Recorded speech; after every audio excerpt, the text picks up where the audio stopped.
The turmoil coursing through cultural institutions around the country on the subject of race has made its way to the biggest museum of them all, the Metropolitan Museum of Art.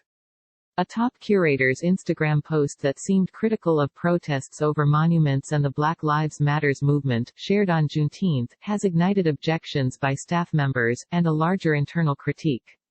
On Tuesday, 15 Met staff members sent a letter urging the museum's leadership to acknowledge what we see as the expression of a deeply rooted logic of white supremacy and culture of systemic racism at our institution.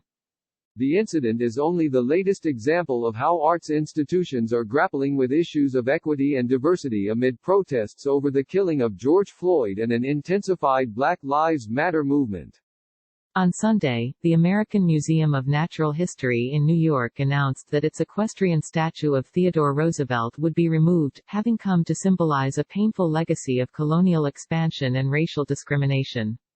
On Monday, the Guggenheim Museum's curatorial department in a letter described a work culture of racism and white supremacy. On Tuesday, current and former employees accused the San Francisco Museum of Modern Art of racist censorship and discrimination. And last Friday, the director of the Museum of Contemporary Art Cleveland for 23 years, Jill Snyder, resigned after having apologized to the artist Sean Leonardo for canceling his exhibition dealing with police killings of Black and Latino boys and men. Now, Met Museum employees are sounding their own alarm, prompted by a personal Instagram posting on Friday by the museum's powerful chairman of European paintings, Keith Christensen, who has worked at the Met since 1977. Below a pen and ink image of the French archaeologist Alexandre Lenoir, who devoted himself to saving France's historic monuments from the ravages of the French Revolution, Mr. Christensen wrote, Alexandre Lenoir battling the revolutionary zealots bent on destroying the royal tombs in Saint-Denis.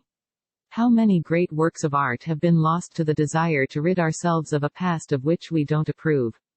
And how grateful we are to people like Lenoir, Mr. Christensen continued, who realized that their value, both artistic and historical, extended beyond a defining moment of social and political upheaval and change.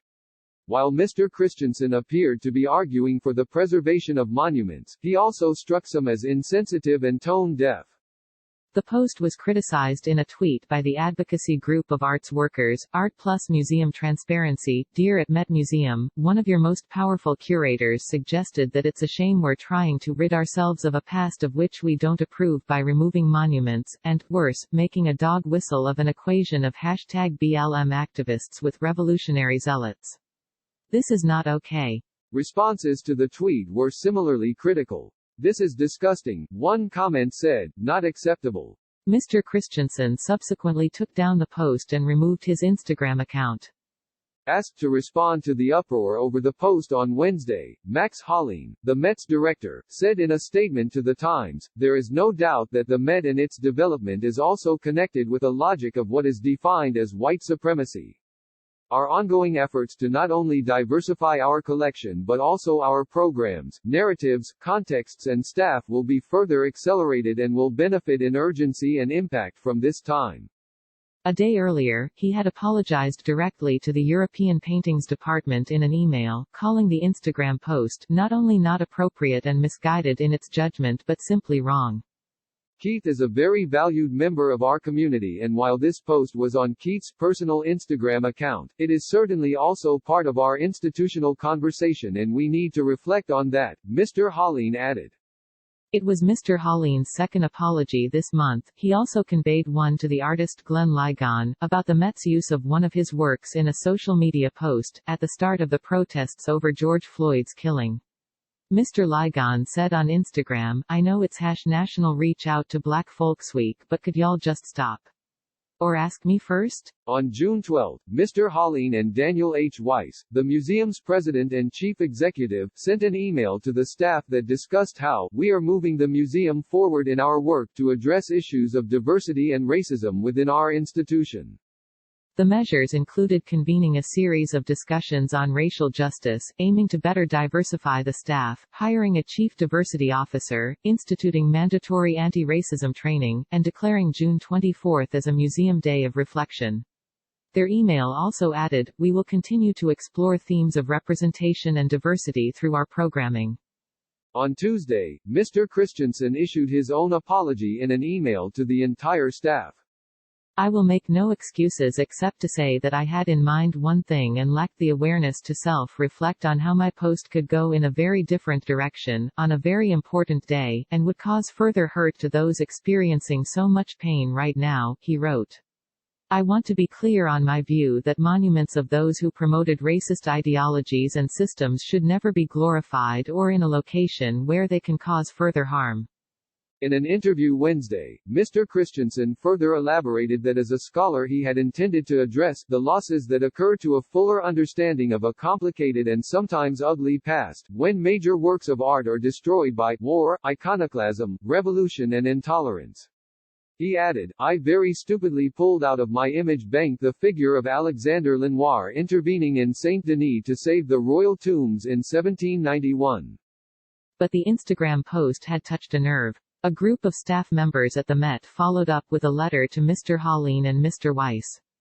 All of us were angered that the post seemed to equate Black Lives Matter protesters with revolutionary zealots, a position made crueler by its posting on Juneteenth, said the letter, which was signed by the 15 ERG co-conveners, a reference to the museum's employee resources groups, an outgrowth of the Met's diversity efforts. Questioning how many other managers might share such views, the letter said, while we understand that a private Instagram account does not necessarily reflect the views of the institution for which Christensen works, our Met, his position of power within it, and the decision-making he affects as a department head and senior curator with regard to programming, staff hiring, and institutional direction, is more to our point. In his response to the letter's authors, Mr. Weiss acknowledged that we have moved too slowly in building an institution that more honestly reflects the communities we serve or that honors our aspirations.